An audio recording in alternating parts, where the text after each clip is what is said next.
जोंनि बड'लेण्ड एफेयार्सआव बरायनाय जाबाय। बे समाव जों मोननैसो रादाब लानानै फैदों, स' नोंथांमोना रादाबखौ खोनासंलांगोन।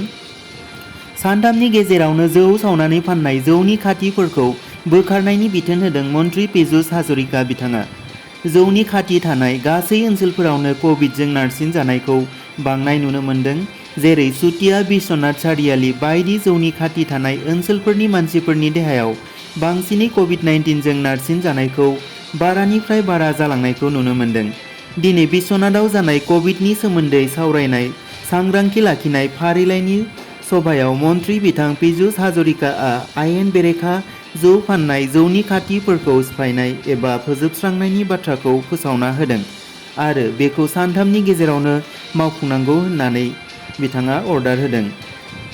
मन्त्रि बिथाङा लोगोसे बिश्वनाथ जिल्लायाव कभिडजों नारसिनजानायनि हारआ गासै 2.50% बांनायनि थाखाय गासैखौबो जेबो जाहोन गैयालासिनो न'निफ्राय ओंखारनाङा होननानै खावलायदों।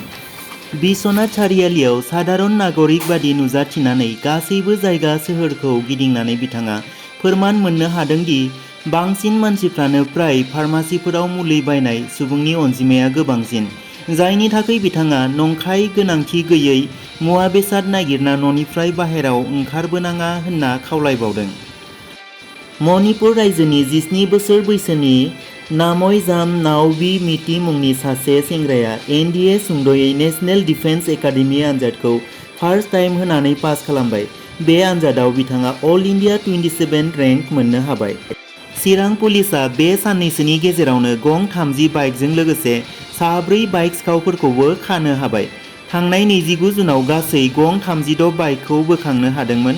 दासिम गासै 22 बाइक सिखावफोरखौ पुलिसआ खानो हाबाय। बाइकफोरखौ पानबारि, रुनिखाता आरो थालिगावनिफ्राय बोखांनो हादों होनना बिटिआरनि एजिपि ALR बिश्नय बिथाङा खौरां मेलनि गेजेरजों फोरमायदों। मैया आसाम आरो मिज'रामनि सिमाखौ लानानै आसामनि आरो मिज'रामनि चिफ सेक्रेटारि बिथांमोना मोनसे 5 घन्टानि सावरायलायो, जेराव बिथांमोना बे मोननै रायजोनि गेजेराव सिमाखौ लानानै थाबैनो एग्रिमेन्ट खालामनायनि बाथ्रा फोरमायो। दरं जिल्लायाव थानाय कालाइगावनि औतला अकलिबारियाव आफ्रिकान सुवेन फिभारआव अमा थैदों।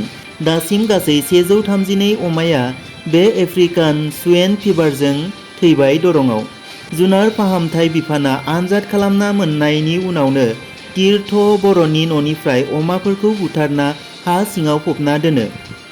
अमा बुथारनायखौ नुना सानैसोआ एरसोना दोननो नाजादोंमोनब्लाबो पुलिसनि आखाइनिफ्राय खारग' हायाखैसै। लोगोसे खहा जानायखौ बिफाना सुफुंनायनि बाथ्रा फोसावदों।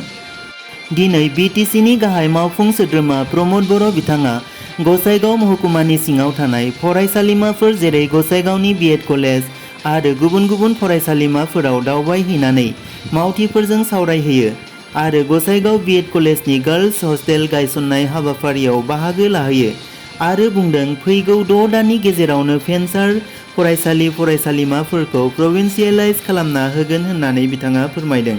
बेजों लोगोसे टेट उथ्रिनाय बिजाथिफोरखौबो थाबैनो साख्रियाव थिसननायनि बाथ्रा फोसावदों बिथाङा।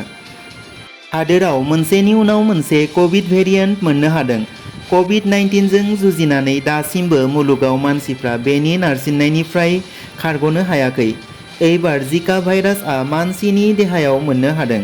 केरेलानि सासे 24 बोसोर बैसोनि प्रेगनेन्ट आइजोनि देहायाव जिका भाइरास मोननो हादों।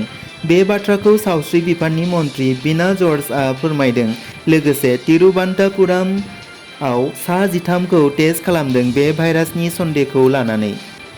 बुंनाय बादिब्ला प्रेगनेन्ट आइजोफोरनि थाखाय बेयो गिथावना भाइरास, जेराव जोनोम जागोदान गथ'नि मेन्टेलिटि जौगाथियाव हेंथा एबा गाज्रि खालामो। बे भाइरासआ एडिसिना थाम्फै अरोब्ला बे बेरामा गोसारो होननानै दासिम मोनथिनो मोननाय जादों।